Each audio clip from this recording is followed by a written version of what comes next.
आपका स्वागत है दोस्तों मेरे YouTube channel Faizan Ahmed official पर। और आपने प्ले की है मेरी पेश करदा ऑडियो सीरीज़ भारत के मुस्लिम स्वतंत्रता सेनानी।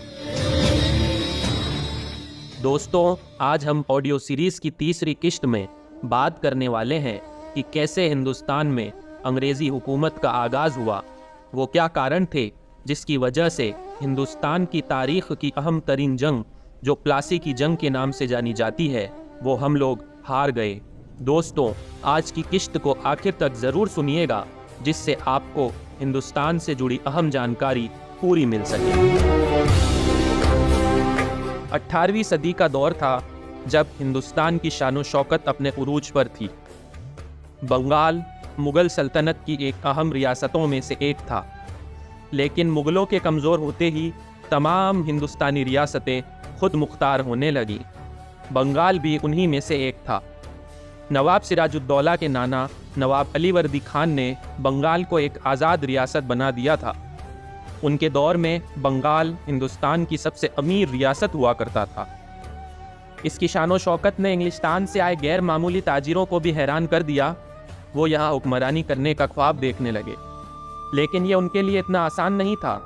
अंग्रेज़ों की फ़ौज का कमांडर रॉबर्ट क्लाइव ये बहुत अच्छे से जानता था कि अगर नवाब से मैदान जंग में आमना सामना हुआ तो उसके लिए 1 घंटा भी टिकना मुश्किल हो जाएगा। लिहाजा उसने एक ऐसे शख्स की तलाश शुरू की जो नवाब को अंदर से खोखला कर सके। रॉबर्ट क्लाइव के जासूसों ने उसे खबर दी कि नवाब की फ़ौज में एक आदमी ऐसा है जिसे कुर्सी का लालच दिया जाए, जिसे तख्त व ताज का लालच दिया जाए तो वो बंगाल तो क्या उसकी 7 पुश्तों को भी बेच सकता है। उस आदमी का नाम था मीर जाफ़र। रॉबर्ट क्लाइव ने मीर जाफ़र से राब्ते करने शुरू कर दिए। मीर जाफ़र ने दरबार में साजिशों का जाल बुनना शुरू कर दिया। धीरे धीरे उसने कई दरबारियों को अपनी तरफ कर लिया। 23 जून 1757 का दिन था। सुबह के 8 बजे थे। प्लासी का मैदान तोपों और बंदूकों की घनगरज से गूंज उठा था। बंगाल की दारुल हुकूमत मुर्शिदाबाद के जुनूब में कोई 50 किलोमीटर दूर एक गांव है जिसे प्लासी के नाम से जाना जाता है। यह वही गांव है जहां हिंदुस्तानी तारीख की एक अहम तरीन लड़ाई लड़ी गई थी। इस लड़ाई की स्क्रिप्ट अंग्रेज़ों ने मीर जाफ़र के साथ मिलकर पहले ही तैयार कर ली थी। जब लड़ाई शुरू हुई, मीर जाफ़र ने अपने असली रंग दिखाने शुरू कर।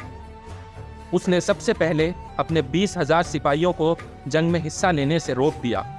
और सिर्फ इसी पर बस नहीं, बल्कि नवाब को अपने झांसे में लेके उसने एक और दांव खेल दिया।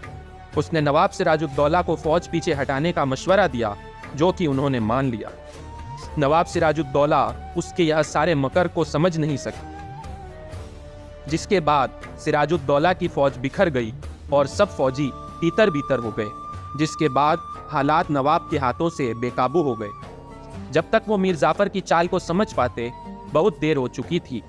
तख्त मीर जाफ़र की झोली में जा गिरा था, जो नवाब सिराजुद्दौला के बाद अंग्रेज़ों का एक कठपुतली नवाब बन के हुकूमत करने में कामयाब हुआ। दिल के फफोले जल उठे सीने के दाग से, दिल के फफोले जल उठे सीने के दाग से, इस घर को आग लग गई घर के चिराग से।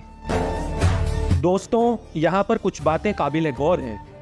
पहली यह कि जिस अखंड भारत की बात आज के कुछ नेता जो करते रहते हैं, असल में अखंड भारत वो था जो कि मुगलिया दौर में था कि तमाम रियासतें आपस में एक मुल्क की तरह रहा करती थी। दूसरी यह जिसमें कि मुगलिया सल्तनत एक मजबूत सल्तनत थी, उस दौर में अंग्रेज हिंदुस्तान की तरफ आंख उठाकर भी नहीं देख सका।